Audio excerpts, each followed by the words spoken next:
Hi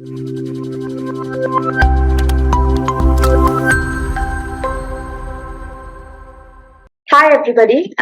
ഇന്ന് നമ്മൾ എടുക്കാനായിട്ട് പോകുന്നത് നമ്മുടെ യൂണിറ്റ് 1ന്റെ പാർട്ട് 2 വീഡിയോ ആണ്. സോ നമ്മുടെ പേപ്പർ കോഡ് ഓർമ്മയുണ്ടല്ലോ, MMPM 009 റീറ്റെയിൽ മാനേജ്മെന്റ്. സോ നമ്മുടെ പാർട്ട് 1 വീഡിയോ നമ്മൾ ഓൾറെഡി ചെയ്തിരുന്നു, നിങ്ങളൊക്കെ കണ്ടിട്ടുണ്ടാവും എന്ന് വിശ്വസിക്കുന്നു. ഇനി നമ്മൾ അതിന്റെ കണ്ടിന്യൂഷൻ ആയിട്ടുള്ള കുറച്ച് ടോപ്പിക്സും കൂടി ആണ് നമ്മൾ ഈ ഒരു പാർട്ടിൽ കാണാൻ പോകുന്നത്. ഫസ്റ്റ് ഹെഡിങ് വരുന്നത് ഓൺലൈൻ റീറ്റെയിലേഴ്സ് ആണ്. ഓൺലൈൻ റീറ്റെയിലേഴ്സ് എന്ന് പറയുമ്പോൾ തന്നെ നമുക്കറിയാം അല്ലെ, ഓൺലൈൻ പ്ലാറ്റ്ഫോമിലൂടെ ആയിരിക്കും അവരവരുടെ sale of goods and services നടത്തുന്നത്.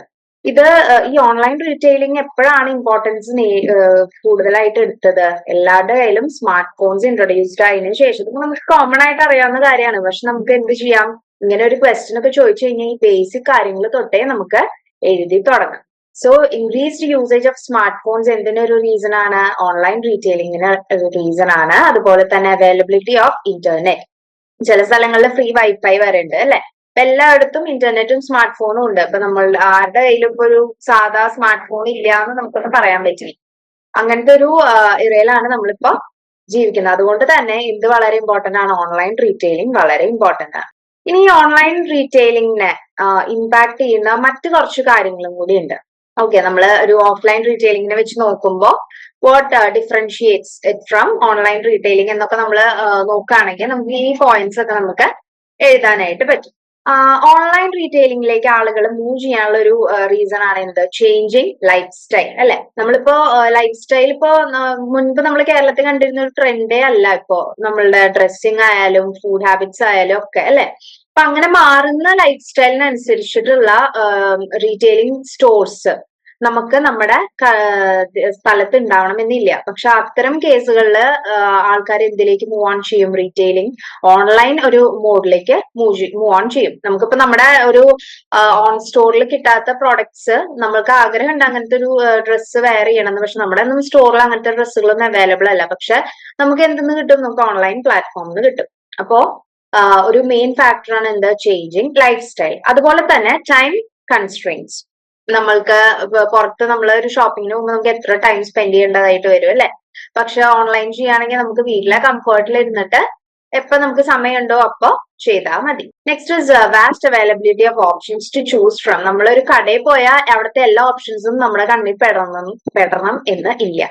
പക്ഷെ വേറാസ് while we do online shopping നടത്തുകയാണെങ്കിൽ നമ്മൾക്ക് ഓരോ പ്രോഡക്റ്റും നമ്മുടെ കണ്ണില് ഓരോന്നായിട്ട്, നമ്മളിപ്പോ ഒരു 5 പീസസ് ഓഫ് ഷർട്ട്സ് ഒരുമിച്ചിട്ടാൽ നമ്മൾ എല്ലാം അങ്ങനെ മാറ്റി നോക്കണമെന്നില്ല. പക്ഷെ ഒരു ഓൺലൈൻ പേജിൽ വരുവാണെങ്കിൽ നമുക്കത് ഈസിലി നമ്മുടെ കണ്ണില് പെടും. ഈസി പേയ്മെന്റ് ഓപ്ഷൻസ് നമുക്കറിയാം അല്ലെ. ഇപ്പൊ ആര് പുറത്തു പോയാലും എന്തുപയോഗിച്ചിട്ടാ പേ ചെയ്യാവുന്നെങ്കിൽ നമ്മുടെ ഗൂഗിൾ പേയോ ഫോൺ പേയോ പേടിഎം മാത്രം കാര്യങ്ങളൊക്കെ ആയിട്ട്. അപ്പോ ഈ UPI പേയ്മെന്റിന്റെ ഒരു എന്താ പറയാ വൈഡ് ആക്സെപ്റ്റബിലിറ്റി അതും എന്തിലേക്ക് നയിച്ചിട്ടുണ്ട്? ഓൺലൈൻ റീറ്റെയിലിംഗിലേക്ക് നയിച്ചിട്ടുണ്ട്. കൺവീനിയൻസ് ഓഫ് കോഴ്സ് നമുക്ക് അറിയാവുന്നതാണ്. Promotion on social media. നമ്മളിപ്പോ ഏറ്റവും കൂടുതൽ സോഷ്യൽ മീഡിയ തുറന്നാ കാണുന്നത് എന്താണ്? ഓൺലൈൻ ഷോപ്പിംഗിനുള്ള പ്രൊമോഷൻസ് ആണ്. നമുക്കൊക്കെ നമ്മൾക്ക് ഇപ്പൊ നമ്മൾ കണ്ടുവരുന്ന എല്ലാ കാര്യങ്ങളുമായി റിലേറ്റ് ചെയ്യാൻ പറ്റുന്ന കാര്യങ്ങളാണ് നമ്മൾ ഈ ഒരു വീഡിയോയിൽ കാണുന്നത്. Next is availability of delivery of products. നമ്മൾ പറഞ്ഞ പോലെ നമുക്ക് പുറത്തേക്ക് പോകേണ്ട ആവശ്യമില്ല. നമ്മൾ ജസ്റ്റ് വീട്ടിലിരുന്ന് ഓർഡർ ചെയ്താൽ വേണമെങ്കിൽ 2 ദിവസത്തിന്റെ ഉള്ളിൽ തന്നെ നമുക്ക് പ്രൊഡക്റ്റ് നമ്മുടെ വീട്ടിലെ ഡോറിൽ കൊണ്ട് തരും. ഇതൊക്കെ എന്തിലേക്ക് നയിക്കുന്നു? കസ്റ്റമേഴ്സിനെ എന്താ ഓഫ്ലൈൻ റീറ്റെയിലിംഗിൽ നിന്നും ഓൺലൈൻ റീറ്റെയിലിംഗിലേക്ക് മാറാൻ വേണ്ടിയിട്ട് ഹെൽപ്പ് ചെയ്യുന്ന കാര്യങ്ങളാണ്. ഇനി ഇത്തരം റീറ്റെയിലിംഗിൽ സക്സസ്ഫുൾ ആയ 2 ആൾക്കാരാണ് ആര്? നമ്മുടെ ആമസോണും ഫ്ലിപ്കാർട്ട്. വേറെ ഉണ്ട്, പക്ഷെ സക്സസ്ഫുൾ എന്നൊരു സ്റ്റാറ്റിസ്റ്റിക്സിൽ കാണിക്കുന്നത് ആമസോണിനെയും ഫ്ലിപ്കാർട്ടിനെയാണ്. ഇനി ഇതല്ലാതെ ആമസോണും ഫ്ലിപ്കാർട്ടും അല്ലാതെ തന്നെ നമുക്കറിയാലോ ഒത്തിരി ഓപ്ഷൻസ് നമുക്ക് ഇപ്പൊ ഉണ്ട്. എന്തൊക്കെയാ? നൈക്ക, മിന്ത്ര, സ്നാപ്ഡീൽ, ഈബേ, ക്ലോവിയ, മീഷോ, മാമ, ഷോപ്പിഫൈ. ഇനിയുണ്ട്. ഇതിൽ കൊടുത്തിരിക്കുന്നത് മാത്രമൊന്നുമില്ല, ഇനി ഒരുപാട് ഓപ്ഷൻസ് അവൈലബിൾ ആണ്. ഇനി നമുക്കറിയാം ഓൺലൈനിനെ കുറിച്ച് പറയുകയാണെങ്കിൽ ഓൺലൈൻ റീറ്റെയിലിംഗ് എപ്പോഴാണ് അതിന്റെ ഒരു ഇമ്പോർട്ടൻസ് ഗെയിൻ ചെയ്തത്? പാൻഡമിക്കിന്റെ സമയത്താണ് അല്ലെ. പാൻഡമിക് കഴിഞ്ഞോട് കൂടിയിട്ട് അല്ലെങ്കിൽ അതിന്റെ ആ ഒരു ടൈമിലായിരുന്നു എന്തുണ്ടായിരുന്നത്? ഓൺലൈൻ റീറ്റെയിലിംഗിന് ഭയങ്കര ഒരു ഹൈക്ക് അല്ലെങ്കിൽ ഭയങ്കര ഒരു ആക്സെപ്റ്റൻസ് കിട്ടിയത്. നമുക്കറിയാം അല്ലെ. ആളുകളായിട്ട് സമ്പർക്കത്തിലാവേണ്ട ആവശ്യമില്ല. നമുക്ക് വീട്ടിലിരുന്ന സേഫ് ആയിട്ട് നമുക്കൊരു പ്രൊഡക്റ്റ് കയ്യിലേക്ക് എത്താൻ പറ്റുന്ന ഒരു മെത്തേഡ് എന്ന നിലയിൽ ആ ഒരു ടൈമിലാണ് ഇത് നമ്മളുടെ ഇന്ത്യയിൽ ഏറ്റവും കൂടുതൽ ആക്സെപ്റ്റഡ് ആയത്. അതുകൊണ്ട് തന്നെ നമുക്ക് എന്തെന്ന് പറയാം, ഓൺലൈൻ റീറ്റെയിലിംഗ് നമ്മുടെ ബ്രിക്ക് ആൻഡ് മോട്ടറിന് ഒരു കോമ്പറ്റീഷൻ എന്ന് പറയാം. ബ്രിക്ക് ആൻഡ് മോട്ടർ ഓർമ്മയുണ്ടാവുമെന്ന് വിശ്വസിക്കുന്നു. നമ്മൾ ഫസ്റ്റ് പാർട്ടിൽ ചെയ്തിരുന്നു. ബ്രിക്ക് ആൻഡ് മോട്ടർ എന്താ, നമ്മുടെ ഓഫ്ലൈൻ മോഡ് ഓഫ് റീറ്റെയിലിംഗിനെയാണ് നമ്മൾ ബ്രിക്ക് ആൻഡ് മോട്ടർ എന്ന് പറയുന്നത് കേട്ടോ. Next FDI in retail, Indian retailing. FDI എന്താണ്, ഫോറിൻ ഡയറക്റ്റ് ഇൻവെസ്റ്റ്മെന്റ്. ഇപ്പോ ഈ FDIയുടെ ഒരു കോൺട്രിബ്യൂഷൻ അല്ലെങ്കിൽ FDI കോൺട്രിബ്യൂട്ട് ചെയ്യാനുള്ള റെസ്ട്രിക്ഷൻസ് എത്രമാത്രമാണ്, എത്ര പെർസെന്റേജ് ആണെന്നൊക്കെയാണ് നമ്മൾ ഈ ഒരു ടോപ്പിക്കിൽ കാണാൻ പോകും. So FDI in single brand retail was allowed by the government of India with foreign stakeholders having 51% share and 100% FDI in wholesale cash and carry format. Okay. ഇത് നമ്മൾ ഏത് വർഷത്തെ കാര്യം പറയുന്നത്, 2006 കാര്യമാണ് പറയുന്നത്. സിംഗിൾ ബ്രാൻഡ് റീറ്റെയിൽ ആണെങ്കിൽ, ഒരു സിംഗിൾ ബ്രാൻഡിനെ ഡീൽ ചെയ്യുന്ന റീറ്റെയിലിംഗ് ആണെങ്കിൽ ഗവൺമെന്റ് എന്താണ് അനുവദിച്ചിരുന്നത്, ഫോറിൻ സ്റ്റേക്ക് ഹോൾഡേഴ്സിന് 51% ഷെയറിൽ എന്ത് ചെയ്യാം, FDI അല്ലെങ്കിൽ ഡയറക്റ്റ് ആയിട്ട് ഇൻവെസ്റ്റ് ചെയ്യാം. ഇനി അതൊരു wholesale cash and carry format ആണെങ്കിൽ, ക്യാഷ് ആൻഡ് ക്യാരി ഫോർമാറ്റ് എന്ന് പറഞ്ഞാൽ നമ്മള് സാധനം പർച്ചേസ് ചെയ്തു, ക്യാഷ് കൊടുക്കുന്നു, നമ്മൾ ആ പ്രൊഡക്റ്റ് കൊണ്ട് തിരിച്ചു വീട്ടിലേക്ക് പോകുന്നു. ആ ഒരു പ്രൊസീജിയറിനെയാണ് നമ്മൾ ക്യാഷ് ആൻഡ് ക്യാരി ഫോർമാറ്റ് എന്ന് പറയുന്നത്. ക്രെഡിറ്റ് അല്ലാത്ത ഒരു മെത്തേഡ്, ക്യാഷ് കൊടുക്കുന്നു, നമ്മൾ തിരിച്ചു വാങ്ങുന്നു, പോകുന്നു. സോ അങ്ങനെ ഒരു wholesale cash and carry format ആണെങ്കിൽ ഗവൺമെന്റ് അലൗ ചെയ്തിരിക്കുന്ന 100% FDI ആണ്. ഓക്കെ, ക്ലിയർ ആണെന്ന് വിശ്വസിക്കുന്നു. And through automatic route in the year 2006, ഞാൻ പറഞ്ഞു ഇത് നമ്മൾ 2006 കാര്യമാണ് പറയുന്നത്. ഓട്ടോമാറ്റിക് റൂട്ട് എന്ന് ഇവിടെ മെൻഷൻ ചെയ്യാനുള്ള കാരണം ഒരു എന്താ പറയാ, ഫർദർ റൂൾസ് പാലിക്കേണ്ടതായിട്ടില്ല. റൂൾസ് പാലിക്കാൻ മീൻസ് ഇതിനു വേണ്ടി പ്രയർ പെർമിഷൻസോ മറ്റ് റെഗുലേഷൻസോ അല്ലെങ്കിൽ ഒരുപാട് നിയമങ്ങളിലൂടെ ഒന്നും കടന്നു പോകേണ്ടതായിട്ടുള്ള ആവശ്യം വരുന്നില്ല. ഈ wholesale retailing, wholesale cash and carry format retailing ആണെങ്കിൽ. Okay, next is about 2012. 2006 ശേഷം പിന്നെ 2012 എന്താ സംഭവിച്ചതെന്ന് വെച്ച് കഴിഞ്ഞാൽ, നമ്മൾ മേലെ പറഞ്ഞത് എന്താ, സിംഗിൾ ബ്രാൻഡ് റീറ്റെയിലിംഗിനായിരുന്നു 51% നമുക്ക് FDI ചെയ്യാനുള്ള അധികാരം. നെക്സ്റ്റ് ആയപ്പോ അത് എന്ത് സംഭവിച്ചു, ഇന്ത്യൻ ഗവൺമെന്റ് 51% FDI എന്തിലും അനുവദിച്ചു, മൾട്ടി ബ്രാൻഡ് റീറ്റെയിലിംഗിലും അനുവദിച്ചു. ഫസ്റ്റ് പോയിന്റിൽ നമ്മൾ സിംഗിൾ ബ്രാൻഡ് റീറ്റെയിലിംഗിനെ കുറിച്ചാണ് പറയുന്നത്. Second point we can see that അത് മൾട്ടി ബ്രാൻഡ് റീറ്റെയിലിംഗിനും 51% ഗവൺമെന്റ് FDI അനുവദിച്ചു. This move was expected to attract many famous retailers. നമുക്കറിയാം അല്ലെ, നമ്മൾ എന്തിനാണ് FDIയുടെ ഒരു പെർസെന്റേജ് കൂട്ടി വരുന്നത്, നമ്മളുടെ കൺട്രിയിലോട്ട് നല്ല ജോയിന്റ് ആയിട്ടുള്ള MNCസിനെ ഒക്കെ അട്രാക്ട് ചെയ്യാൻ വേണ്ടിയിട്ട് അല്ലെ. അതിൽ കുറച്ച് എക്സാമ്പിൾ ആയിട്ട് അവർ പറഞ്ഞിട്ടുള്ളത് Tesco, Walmart, Carrefour etcetera. That's all about that topic. Now challenges faced by Indian retailers. Challenges എന്ന് പറയുമ്പോൾ ഒരു ഇന്ത്യൻ റീറ്റെയിലർ ആളുടെ ബിസിനസ് നടത്തിക്കൊണ്ട് പോകുമ്പോൾ ആൾക്ക് ഫേസ് ചെയ്യേണ്ട വരുന്ന ഒബ്സ്റ്റിക്കിൾസ്. ഓക്കെ, നമുക്ക് ഒരു 4 പോയിന്റ്സ് ആണ് ഈ ഒരു സ്ലൈഡിലുള്ളത്. നമുക്ക് ഇതല്ലാതെ നമുക്കൊരു റൈറ്റ് സൈഡിൽ ഇമേജിൽ നോക്കിയാൽ അറിയാം, ഇത് നമുക്ക് ജനറലി അറിയുന്ന കാര്യങ്ങളാണ് ഈ ഇമേജിൽ കൊടുത്തിട്ടുള്ളത് അല്ലെ. പേയ്മെന്റ് ഓപ്ഷൻ, നമ്മൾ കടയിൽ പോയി ഒന്ന് UPI വെച്ച് പേയ്മെന്റ് ചെയ്താൽ കടക്കാരനും ടെൻഷനാണ്, നമുക്കും ടെൻഷനാണ് അല്ലെ. പേയ്മെന്റ് പോവോ, ചിലപ്പോൾ പേയ്മെന്റ് നമ്മുടെ കയ്യിൽ നിന്ന് പോവും, ആളുടെ കയ്യിൽ വരില്ല. അപ്പൊ അങ്ങനെ ഒരുപാട് പ്രോബ്ലംസ് അതിനുണ്ട്. അതൊരു റിസ്ക് ആണ് അല്ലെങ്കിൽ ഒരു ചാലഞ്ച് ആണ് ആരെ സംബന്ധിച്ചിടത്തോളം, റീറ്റെയിലറിനെ സംബന്ധിച്ചിടത്തോളം. ലോജിസ്റ്റിക്സ് ആവട്ടെ, online reviews, customer satisfaction, delivery network etcetera. അപ്പൊ ഇത്തരം കാര്യങ്ങളും എന്താണ്, ചാലഞ്ചസ് ആണ്. അപ്പാർട്ട് ഫ്രം ദീസ് നമ്മുടെ സിലബസ് പ്രകാരം നമുക്ക് കുറച്ച് ചാലഞ്ചസ് പറഞ്ഞിട്ടുണ്ട്, നമുക്കത് നോക്കാം. Retailers are putting very effort to capture the consumers wallet share. Okay, അപ്പൊ റീറ്റെയിലേഴ്സ് എപ്പോഴും എന്താ ശ്രമിച്ചുകൊണ്ടിരിക്കുന്നത്, കസ്റ്റമറിന്റെ കയ്യിലിരിക്കുന്ന പൈസ എങ്ങനെയെങ്കിലും എന്ത് വേണം, നമ്മുടെ പോക്കറ്റിൽ എത്തണം എന്നാണ് അവർ വിചാരിക്കുക.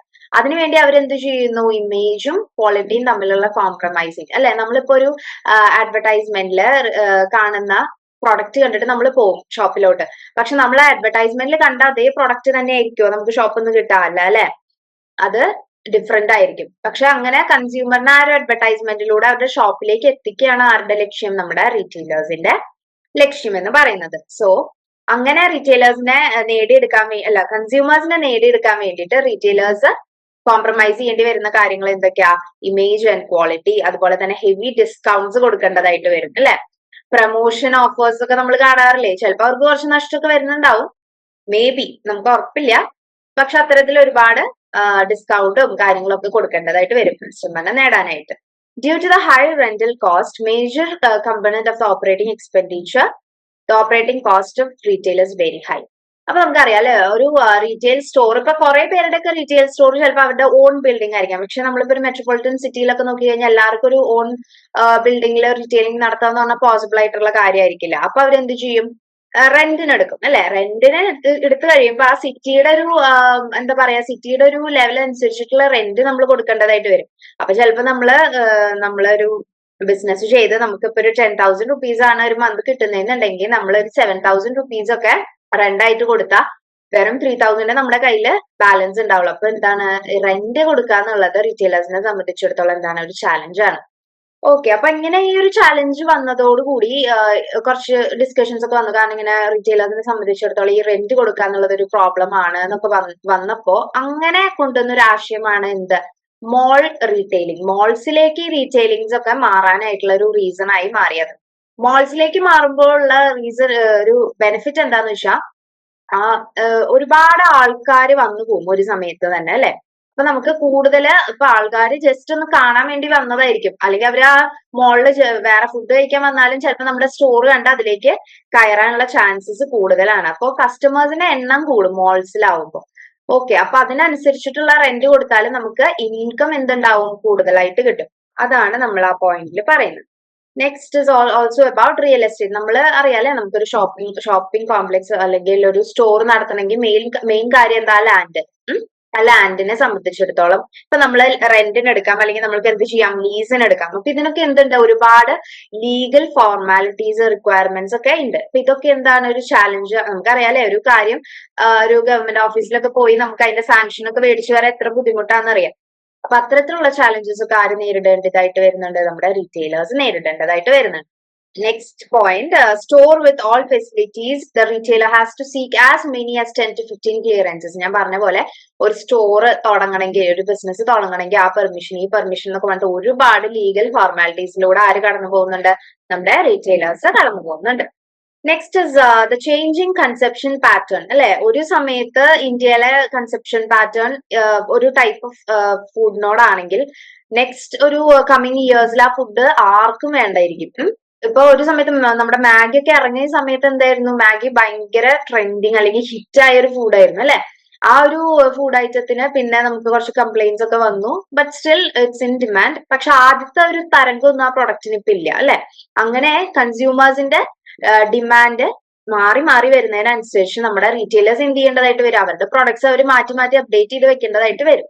Brand loyalty of you and the demand for exclusivity, consistent service provider is gaining momentum. അതായത് ഒരു ബ്രാൻഡ് ലോയൽറ്റിയുടെ കാലഘട്ടമൊക്കെ പോയി. ബ്രാൻഡ് ലോയൽ ആയിരിക്കണം എന്നതിലുപരി ഒരു കസ്റ്റമർ ഇപ്പൊ ആഗ്രഹിക്കുന്നത് എന്താ, കൺസിസ്റ്റന്റ് ആയിട്ടുള്ള സർവീസ് അവരുടെ സ്റ്റോറിൽ നിന്ന് അല്ലെങ്കിൽ അവരുടെ പ്രോഡക്റ്റിന് കിട്ടണം എന്നാണ്. Challenges on the labor front include limited supply of trained workforce and laws. അല്ലെ, നമുക്കറിയാം എന്താണ്, ഒരു ഓർഗനൈസേഷനെ സംബന്ധിച്ചിടത്തോളം അവിടുത്തെ ഏറ്റവും ഇമ്പോർട്ടന്റ് ആയിട്ടുള്ള അസറ്റ് എന്താണ്, അവിടുത്തെ വർക്കേഴ്സ് ആണ്. അപ്പൊ ലേബർ ഫോഴ്സിന് നമുക്ക് ട്രെയിൻഡ് ആയിട്ട് ആരെങ്കിലും കിട്ടിയാൽ മതിയോ, പോരാ. നമ്മുടെ വർക്ക് നല്ലപോലെ അറിയുന്ന ആൾക്കാരെ നമുക്ക് കിട്ടണം. അത്തരത്തിലുള്ള വർക്ക് ഫോഴ്സിനെ കണ്ടെത്തുക എന്നുള്ളത് എന്താണ്, ഒരു വലിയ ഹെക്ടിക് ടാസ്ക് ആണ്. ഇനി കിട്ടിയാൽ തന്നെയോ നമ്മൾക്ക് ഒരുപാട് labour laws, trade unions, labour unions ഒക്കെ ഉണ്ട് അല്ലെ. അപ്പോ നമ്മളിപ്പോ നമ്മുടെ പ്രൊഡക്ഷന് വേണ്ടിയിട്ട് നമ്മുടെ വർക്കിംഗ് അവേഴ്സ് കൂട്ടാം, അല്ലെങ്കിൽ വർക്കിംഗ് അവേഴ്സിൽ എന്തെങ്കിലും ഒരു അഡ്ജസ്റ്റ്മെന്റ് ഒക്കെ നടത്താം എന്ന് വിചാരിച്ച ഉടനെ എന്തിന്റെ പ്രശ്നം വരും, നമ്മുടെ ലേബർ ലോസിന്റെ പ്രശ്നം കടന്നു വരും.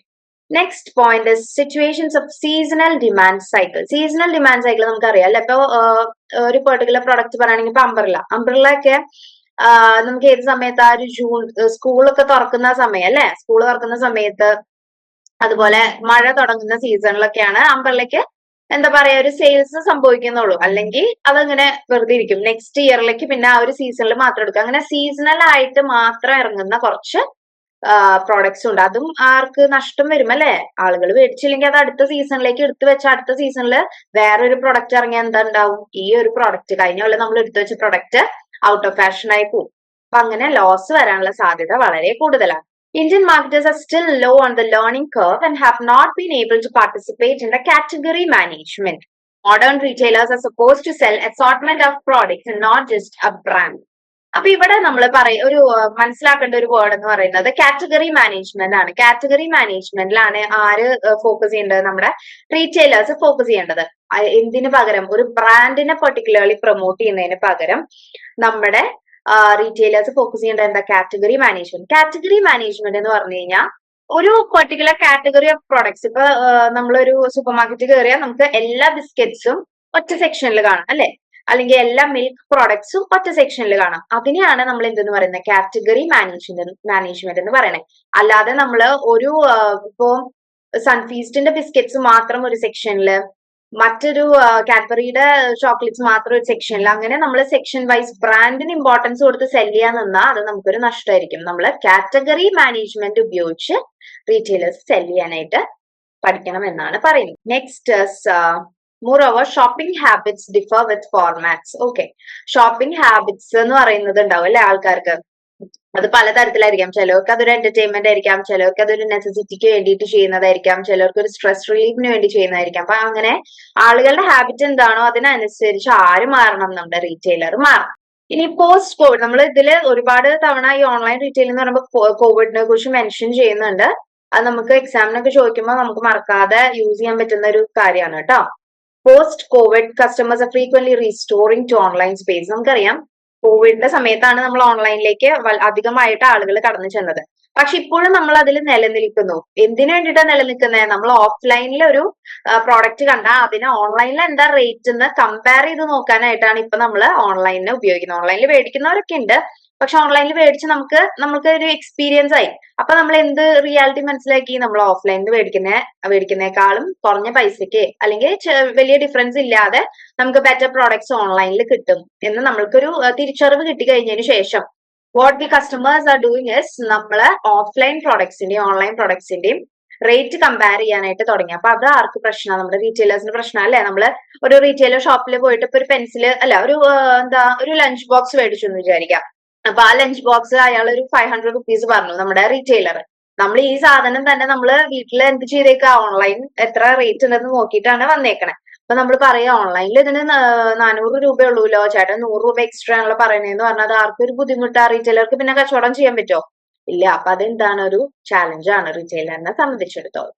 Now, factors essential for successful retailing. What are we going to discuss? Factors essential for successful retailing. അപ്പോ ഇത് കുറച്ച് പോയിന്റ്സ് നമുക്ക് അങ്ങനെ തന്നെ ബൈ ഹാർട്ട് ചെയ്യാൻ പറ്റുന്ന പോയിന്റ്സ് ആണ്, വളരെ ഷോർട്ട് ആയിട്ടുള്ളതാണ് കേട്ടോ. Identifying the most important factors of success and prioritising dum accordingly. നമ്മളിപ്പോ മറ്റ് കമ്പനീസിന്റെ സക്സസ് സ്റ്റോറീസ്, കേസ് സ്റ്റഡീസ് ഒക്കെ നോക്കി കഴിഞ്ഞാൽ നമുക്ക് അതിൽ നിന്ന് കുറച്ച് പോയിന്റ്സ് ഒക്കെ കളക്ട് ചെയ്യാനായിട്ട് പറ്റും. നമ്മുടെ ഫോമിൽ നമുക്ക് ഇംപ്ലിമെന്റ് ചെയ്യാൻ പറ്റുന്നത് അത്തരത്തിലുള്ള സക്സസ് പോയിന്റ്സ് നമ്മൾ എന്ത് വേണം, പ്രയോറിറ്റൈസ് ചെയ്ത് കാണണം. ഗുഡ് അണ്ടർസ്റ്റാൻഡിങ് ഓഫ് കോമ്പറ്റീഷൻ അല്ലെ, മാർക്കറ്റിലെ കോമ്പറ്റീറ്റേഴ്സിനെ നമ്മൾ തിരിച്ചറിഞ്ഞ് അവരോടൊപ്പം കോമ്പറ്റ് ചെയ്യാൻ റെഡി ആയിരിക്കണം. Regular updates about changing taste preferences. നമ്മൾ പറഞ്ഞു കൺസ്യൂമർ ആയിട്ട് അല്ലെങ്കിൽ ഹോൾസെയിലേഴ്സിനായിട്ട് നമുക്കൊരു കമ്മ്യൂണിക്കേഷൻ നിരന്തരമായിട്ട് വേണം. അവരിലൂടെയാണ് നമുക്ക് എന്തറിയാൻ പറ്റുള്ളൂ, കസ്റ്റമറിന്റെ പ്രിഫറൻസസ് അല്ലെങ്കിൽ ടേസ്റ്റ് ഒക്കെ മാറുന്നത് നമുക്ക് തിരിച്ചറിയാനായിട്ട് പറ്റുള്ളൂ. നമ്മൾ എപ്പോഴും ഒരു ടൈപ്പ് ഓഫ് പ്രൊഡക്റ്റ് ഇറക്കിക്കൊണ്ടിരിക്കുന്നു, കസ്റ്റമേഴ്സ് അത് മേടിക്കുന്നു, കുറച്ച് കഴിയുമ്പോൾ അവര് പുതിയ ടേസ്റ്റിലേക്ക് പോകും. ഓക്കെ, അപ്പൊ നമ്മുടെ പ്രൊഡക്റ്റ് അവിടെ ഇരിക്കും. നമ്മൾ ഇത് അറിയുന്നില്ല എന്നുണ്ടെങ്കിൽ നമ്മൾക്ക് നഷ്ടമാണോ ഉണ്ടാവുക, ലാഭമാണോ ഉണ്ടാവുക? നഷ്ടം ഉണ്ടാവുക അല്ലെ? അപ്പോ നമ്മൾ കസ്റ്റമേഴ്സിന്റെ ചേഞ്ചിങ് ഡിമാൻഡ്സിനെ കമ്മ്യൂണിക്കേഷനിലൂടെ തിരിച്ചറിയാനായിട്ട് ശ്രമിക്കണം. ഇനി third party audit once a year നടത്തുക. ഇനി നമുക്ക് ഇത്തരത്തില് സക്സസ്ഫുൾ ആയ റീറ്റെയിലിംഗിന്റെ എക്സാമ്പിൾസ്, ഈ ഒരു പോയിന്റ്സ് ഒക്കെ ഇംപ്ലിമെന്റ് ചെയ്തുകൊണ്ട് സക്സസ് ആയ റീറ്റെയിലേഴ്സിന്റെ എക്സാമ്പിൾസ് ആണ് താഴെ പറയുന്നത്. ലൈഫ് സ്റ്റൈൽ സ്റ്റോഴ്സ് നമുക്കറിയാം അല്ലെ, ദുബായ് ബേസ്ഡ് ഫാഷൻ റീറ്റെയിലേഴ്സ് ആണ്. അതുപോലെ തന്നെ മെക്ഡൊണാൾഡ്സ്, ഐക്കിയ ഫർണിച്ചർ ഷോപ്പ് ആയിട്ടുള്ള റീറ്റെയിലേഴ്സ് ആയിട്ടുള്ള ഐക്കിയ. അപ്പൊ ഇവരൊക്കെ ഈ മേലെ പറഞ്ഞ പോയിന്റ്സ് ഉപയോഗിച്ചുകൊണ്ട് സക്സസിൽ എത്തിയവരാണ്. Next outlook of Indian retail. Okay, government's aim to make India a 5 trillion economy and push for Make in India and Vocal for Local campaign is bound to increase demand for consumer products. അപ്പോ നമ്മൾ കുറെ പേര് കേട്ടിട്ടുണ്ടാവും നമ്മുടെ ഇന്ത്യയുടെ make in India ക്യാമ്പയിനും vocal for local ക്യാമ്പയിനും. Make in India campaign എന്ന് വെച്ചാൽ നമ്മളുടെ പ്രോഡക്ട്സ് ഇന്ത്യയിൽ തന്നെ പ്രൊഡ്യൂസ് ചെയ്തിട്ടുള്ള മാനുഫാക്ചറിങ് കൂട്ടുക, ഇന്ത്യയിൽ തന്നെ പ്രോഡക്ട്സിന്റെ മാനുഫാക്ചറിങ് കൂട്ടി ആ പ്രോഡക്ട്സ് ഇന്ത്യൻസിന് യൂസ് ചെയ്യാനായിട്ട് അവൈലബിൾ ആക്കുക. മാനുഫാക്ചറിങ് ഇൻക്രീസ് ചെയ്യാനുള്ള ഒരു ഇനിഷ്യേറ്റീവ് ആയിട്ട് വന്നതാണ് എന്ത്, മേക്ക് ഇൻ ഇന്ത്യ ക്യാമ്പയിൻ. അതുപോലെ വോക്കൽ ഫോർ ലോക്കൽ എന്ന് ഉദ്ദേശിച്ചത് സെൽഫ് റിലയൻസ് നേടിയെടുക്കുക എന്നുള്ളതാണ്. നമ്മുടെ കൺസെപ്ഷനുള്ള ഗുഡ്സ് നമ്മൾ തന്നെ പ്രൊഡ്യൂസ് ചെയ്തെടുക്കുക, അതാണ് വോക്കൽ ഫോർ ലോക്കൽ ക്യാമ്പയിൻ. അപ്പോൾ ഇത്തരം ക്യാമ്പയിൻസ് വന്നതിന് ശേഷം നമ്മളുടെ ഇന്ത്യയിലെ തന്നെ പ്രൊഡ്യൂസ് ചെയ്ത മാനുഫാക്ചർ ചെയ്ത കൺസ്യൂമർ ഗുഡ്സിനുള്ള എന്ത് കൂടിയിട്ടുണ്ട്? ഒരു ഡിമാൻഡ് കൂടിയിട്ടുണ്ട്. Ease of doing business encourage small entrepreneurs to invest. Okay, അപ്പൊ ബിസിനസ് ചെയ്യാൻ ഇന്ത്യയില് ഇറ്റ്സ് കമ്പാരിറ്റീവ്ലി ഈസി എന്നാണ് പറയുന്നത്. പുറത്തെ ലീഗൽ റിക്വയർമെന്റ്സ് ഒക്കെ വെച്ച് നോക്കുമ്പോൾ ഇന്ത്യയിൽ it's little more easier. So അത്തരത്തില് നമുക്ക് ബിസിനസ് ചെയ്യാൻ ഈസി ആയതുകൊണ്ട് തന്നെ പുതിയ ഇൻവെസ്റ്റേഴ്സ് ഒരുപാട് നമുക്ക് എന്തിലേക്ക് ഉണ്ട്? ഈ ഇൻവെസ്റ്റ്മെന്റിലേക്ക്, റീറ്റെയിൽ ഇൻവെസ്റ്റ്മെന്റിലേക്ക് ലഭിക്കുന്നുണ്ട്. This would lead to opening of new stalls. അല്ലെ, നമ്മൾക്ക് ഒരാൾക്ക് അത് സക്സസ്ഫുൾ ആയിന്ന് കണ്ടാൽ അപ്പൊ തന്നെ അതിന്റെ അപ്പുറത്ത് നമ്മൾ എന്താ ആളുകൾ പോയിട്ട് കടയിട്ട് തുടങ്ങും. കുറച്ച് എക്സാമ്പിൾസ് ഇതുപോലെ പറയുന്നതാണ് Vishal Mega Mart, V Mart etcetera. Small players like Chaayos, Cafe Coffee Day, Haldiram. നമുക്ക് വളരെ സുപരിചിതമായിട്ടുള്ള ബ്രാൻഡ്സ് ആണ് അല്ലെ, ഹൽദിറാമും വികാജിയും ഒക്കെ. അപ്പൊ ഇവരൊക്കെ എങ്ങനെയാണ് ഇങ്ങനെ സ്മോൾ റീറ്റെയിലേഴ്സ് ആയിട്ട് വന്നിട്ട് പിന്നെ അവരുടെ ഡൈൻ ഔട്ട് സ്റ്റോഴ്സ് ഇന്ത്യയിലെ പല സ്റ്റേറ്റ്സിലായിട്ട് എസ്റ്റാബ്ലിഷ് ചെയ്ത് ഗ്രോ ചെയ്ത് വന്ന ബിസിനസ്സുകളാണ്. ഇത് ജസ്റ്റ് ഗ്ലോബൽ റീറ്റെയിലിംഗില് ടോപ്പ് 10 സക്സസ്ഫുൾ ആയിട്ടുള്ള റീറ്റെയിലേഴ്സ് ആണ്. ഗ്ലോബൽ ലെവലിലാണ് നമ്മൾ പറയുന്നത് കേട്ടോ. ടോപ്പ് 10 റീറ്റെയിലേഴ്സിനെ മാത്രമാണ് നമ്മൾ എടുത്തേക്കണേ. ജസ്റ്റ് ഒന്ന് മനസ്സിൽ നമുക്ക് അറിയാവുന്ന കുറച്ച് പേരുകൾ ഉണ്ടാവും, അതെങ്കിലും നമുക്കൊന്ന് മൈൻഡിൽ എന്താ പറയാ ഉറപ്പിച്ചു വെക്കാം. ഇതിലിപ്പോ നമുക്ക് ഓർത്തു വെക്കാൻ പറ്റുന്ന പേരുകൾ ഏതൊക്കെയായിരിക്കും? വാൾമാർട്ട് ഇൻകോർപ്പറേഷൻ, ആമസോൺ, അതുപോലെ കോസ്കോ, ടാർഗറ്റ് കോർപ്പറേഷൻ. അപ്പൊ ഒരു മാക്സിമം ഒരു 5 or 6 ഒക്കെ നമ്മൾക്ക് ഓർത്തു വെക്കാൻ പറ്റും. Next is concerns for global retailers. Global retailers സൂക്ഷിക്കേണ്ട കാര്യങ്ങൾ. ഓക്കെ, അവരെ ബാധിക്കുന്ന കുറച്ച് കാര്യം. One is inflationary trend. Inflation എന്ന് പറഞ്ഞാൽ എന്താ? പണപ്പെരുപ്പം അല്ലെ, മണിയുടെ വാല്യൂ. ആക്ച്വലി നോക്കി കഴിഞ്ഞാൽ മണിയുടെ വാല്യൂ കുറഞ്ഞു വരും. അതായത് 1 രൂപ കൊണ്ട് നമുക്ക് ഇന്ന് മേടിക്കാൻ പറ്റുന്ന സാധനം 1 രൂപ കൊണ്ട് നമുക്ക് നാളെ മേടിക്കാൻ പറ്റാതാവുന്ന ഒരു അവസ്ഥേനെയാണ് നമ്മൾ ഇൻഫ്ലേഷൻ എന്ന് ഉദ്ദേശിക്കുന്നത്. അപ്പൊ അത്തരത്തിലൊരു ഇൻഫ്ലേഷൻ വന്നു കഴിഞ്ഞാൽ എന്ത് സംഭവിക്കും? ആളുകൾക്ക് അഫോർഡ് ചെയ്യാൻ പറ്റാത്തതായിട്ട് വരും. അതുപോലെ തന്നെ നമ്മുടെ കോസ്റ്റ് ഓഫ് പ്രൊഡക്ഷൻ കൂടി വരും. അപ്പൊ ഇതൊക്കെ നമ്മൾ ആരെ ബാധിക്കും? നമ്മുടെ റീറ്റെയിലേഴ്സിന്റെ ബിസിനസിനെ ബാധിക്കും. Now second point is disrupted supply chain due to war. അപ്പോ നമ്മുടെ സപ്ലൈ ഇപ്പം പുറം രാജ്യങ്ങളിൽ നിന്നൊക്കെ ആണെങ്കിൽ what happens when a war happens? War ഒക്കെ ഉണ്ടാവുന്ന സമയത്ത് എന്ത് സംഭവിക്കും? സപ്ലൈ നിൽക്കും അല്ലെ. സപ്ലൈ അവിടെ നിന്ന് വാർ ഉണ്ടായി അത് അവരുടെ കാര്യമാണെങ്കിൽ പോലും നമ്മളുടെ മാനുഫാക്ചറിനുള്ള ഗുഡ്സ് എവിടെ നിന്ന് വരണം? ആ ഒരു കൺട്രിയിൽ നിന്ന് വരണം അല്ലെ. അപ്പൊ അത്തരത്തിൽ അങ്ങനെ വരുമ്പോ എന്ത് സംഭവിക്കും? ഒരു ലാഗ് വരും. ഇത് പ്രൊഡക്ട്സ് കിട്ടാൻ, നമുക്ക് റോ മെറ്റീരിയൽ കിട്ടാൻ ലാഗ് വരുമ്പോ ഓട്ടോമാറ്റിക്കലി നമ്മുടെ മാനുഫാക്ചറിങ് നിന്ന് പോകും. എന്ത് സംഭവിക്കും? നമുക്ക് സമയത്ത് സ്റ്റോക്ക് എത്തിക്കാനായിട്ട് പറ്റില്ല. Next stuff monetary policy. Monetary policy ഓരോ കൺട്രിയിൽ എന്താ ഡിഫറെന്റ് ആണ്. അത് എപ്പോ വേണമെങ്കിലും ചേഞ്ച് ആവാനും സാധ്യതയുണ്ട് അല്ലെ. അപ്പോ അത്തരത്തിലുള്ള കാര്യങ്ങളൊക്കെ ആരെയാണ് നമ്മൾ സ്റ്റോക്ക് ഒരുപാട് പൈസക്ക് മേടിച്ചു വെച്ച് നമ്മൾക്കത് ഡിസ്പോസ് ചെയ്യാൻ പറ്റാത്തൊരവസ്ഥ വരുമ്പോൾ ഏറ്റവും കൂടുതൽ നഷ്ടം സംഭവിക്കുന്നത് ഒരു റീറ്റെയിലിനെ സംബന്ധിച്ചിടത്തോളം വലിയൊരു ചാലഞ്ചാണ്. So next point is short supply but increased expectation from the labor market. അപ്പോ ലേബറിന് എപ്പോഴും എന്താ? സപ്ലൈ കുറവാണ്. നമുക്ക് ഇവിടെ ബംഗാളികളൊക്കെ വന്ന് പണിയെടുക്കുന്നത് എന്തുകൊണ്ടാ?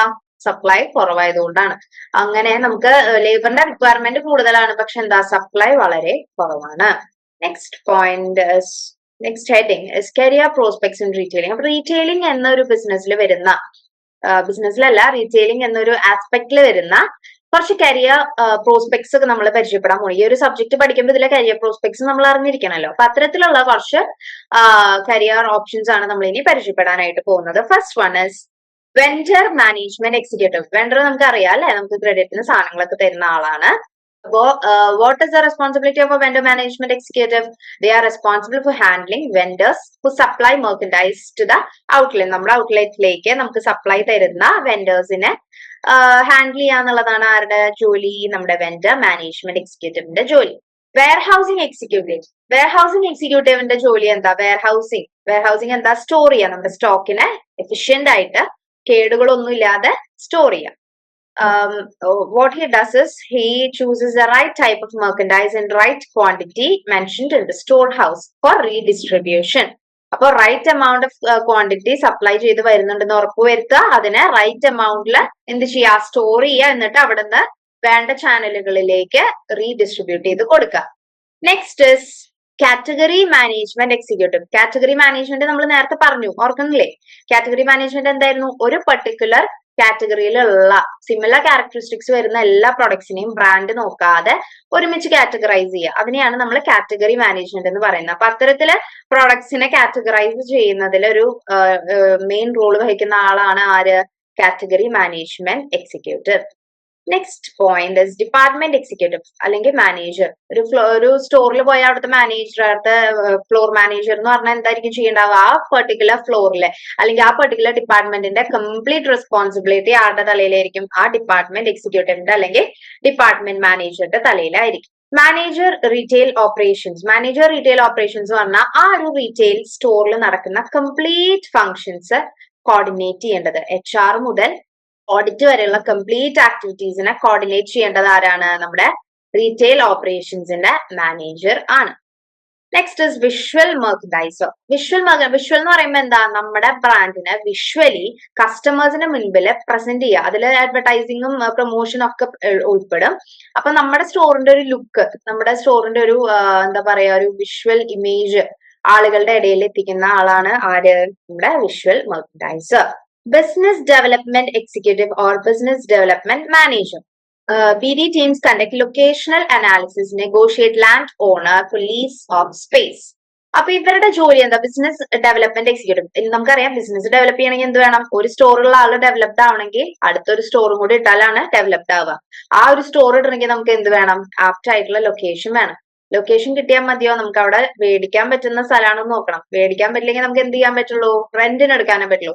റെന്റിന് എടുക്കാനും പറ്റിയില്ലെങ്കിൽ നമുക്ക് എന്താ പറ്റുക? ലീസിന് എടുക്കാനും പറ്റും. നമ്മൾ ഇതിൽ ഏതാണ് ഏറ്റവും കോസ്റ്റ് എഫക്റ്റീവ് ആയിട്ടുള്ളതെന്ന് നമ്മൾ ഐഡന്റിഫൈ ചെയ്യണം. അപ്പൊ ഈ ജോലിയൊക്കെ ആരാ ചെയ്യേണ്ടത്? നമ്മുടെ ബിസിനസ് ഡെവലപ്മെന്റ് എക്സിക്യൂട്ടീവ് ആണ് ചെയ്യേണ്ടത്. Next is the summary. അങ്ങനെ നമ്മുടെ ഫസ്റ്റ് യൂണിറ്റ് കൺക്ലൂഡ് ചെയ്തിരിക്കുകയാണ്. ഒരു സമ്മറി എന്ന നിലയിൽ നമുക്ക് നിന്ന് പഠിച്ചതൊക്കെ ഒന്ന് റീകളക്ട് ചെയ്യാൻ പറയുമ്പോൾ നമുക്ക് ഓർമ്മ വരേണ്ട കാര്യങ്ങൾ എന്തൊക്കെയാ?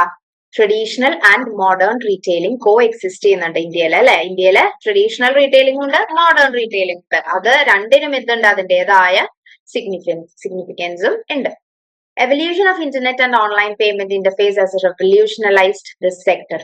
അപ്പോ ഓഫ്ലൈൻ മോഡ് ഓഫ് ഇതിനെ കുറിച്ച് നമ്മൾ പഠിച്ചു, റീറ്റെയിലിങ്ങിനെ കുറിച്ച് ബ്രിക്ക് ആൻഡ് മോട്ടർ പഠിച്ചു, അതുപോലെ ക്ലിക്ക് ഓൺലി മോഡലും പഠിച്ചു.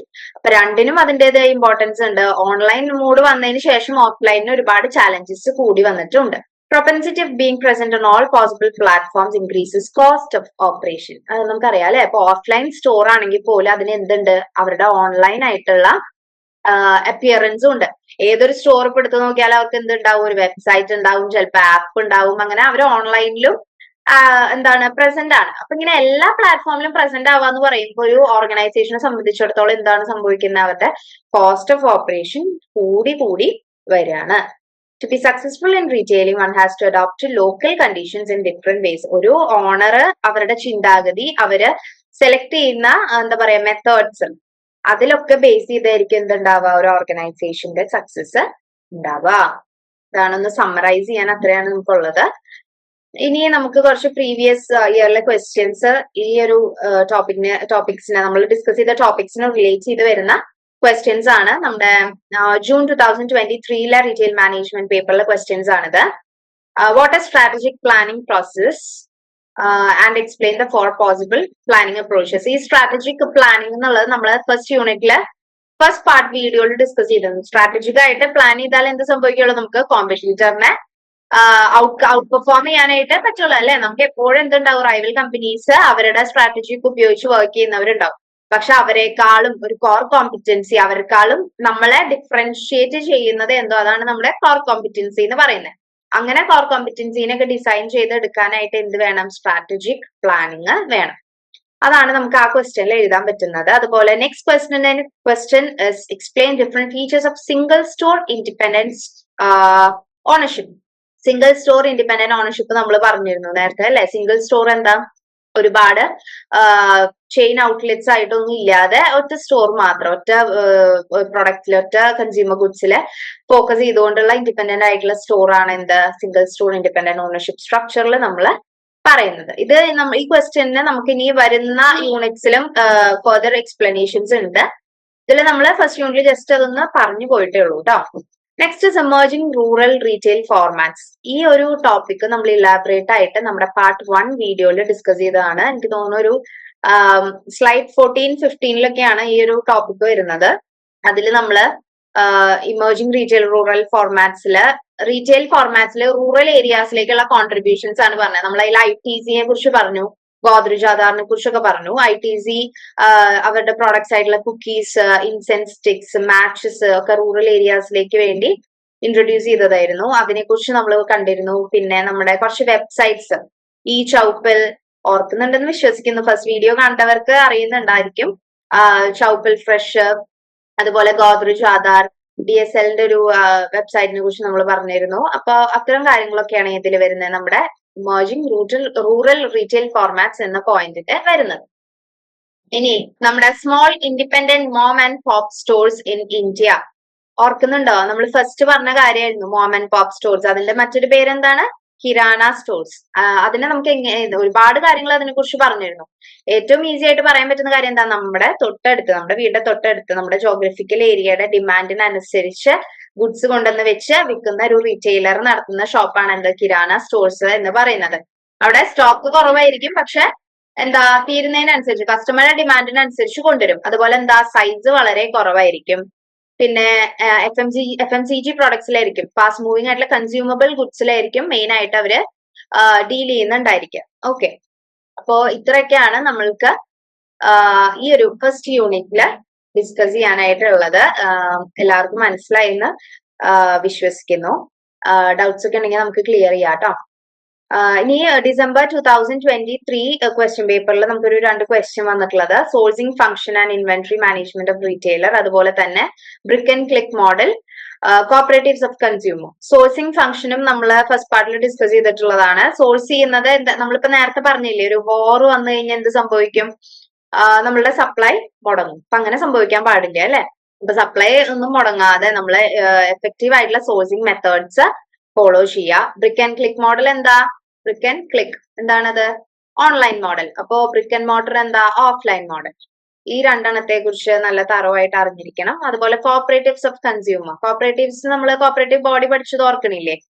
കോപ്പറേറ്റീവ് ബോഡി, കിരാന സ്റ്റോഴ്സും കോപ്പറേറ്റീവ് ബോഡി, അങ്ങനെ രണ്ട് ഡിഫറൻസിയേഷൻ ആണ് നമ്മൾ പഠിച്ചത്. അതിൽ കോപ്പറേറ്റീവ് ബോഡീസിൽ നമ്മൾ ഖാദി ഗ്രാമോദ്योग ഒക്കെ കണ്ടിരുന്നു. ഗവൺമെന്റ് ഇനിഷ്യേറ്റീവ്സ് ആയിട്ടാണ് ഉണ്ടാവുക. പബ്ലിക് ഡിസ്ട്രിബ്യൂഷൻ, നമ്മുടെ റേഷൻ ഷോപ്സ്, ഖാദി, അത്തരം ഓർഗനൈസേഷൻസിനെ കുറിച്ചൊക്കെയാണ് നമ്മൾ അതിൽ കണ്ടത്.